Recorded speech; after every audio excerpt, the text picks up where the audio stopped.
मोदींनी आवाहन केलं आणि त्यानंतर उपमुख्यमंत्री एकनाथ शिंदेंनी त्याला प्रतिसाद दिलेला आहे। शिंदे इलेक्ट्रिक कारनं पोहोचले विधान भवनामध्ये। इलेक्ट्रिक कारनं शिंदे मंत्रालयात सुद्धा पोहोचले होते। इलेक्ट्रिक कारचा ते सध्या वापर करतायत। पंतप्रधान नरेंद्र मोदी यांनी केलेल्या आवाहनाला त्यांनी हा प्रतिसाद दिलेला आहे। इलेक्ट्रिक कारचा त्यांनी अवलंब केलेला आहे। पेट्रोल डिझेलची बचत करणं ही आपली जबाबदारी आहे असंही त्यांनी सांगितलंय।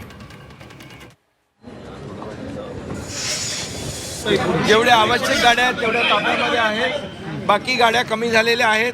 त्यामुळे डिझेल पेट्रोलची बचत करणं हे प्रधानमंत्री महोदयांनी देशहिताचं राष्ट्रहिताचा जो निर्णय घेतलेला आहे, त्यांनी जो अपील केलेला आहे, आवाहन केलेलं आहे, त्याला देशातल्या सगळ्यांनी प्रतिसाद दिला पाहिजे।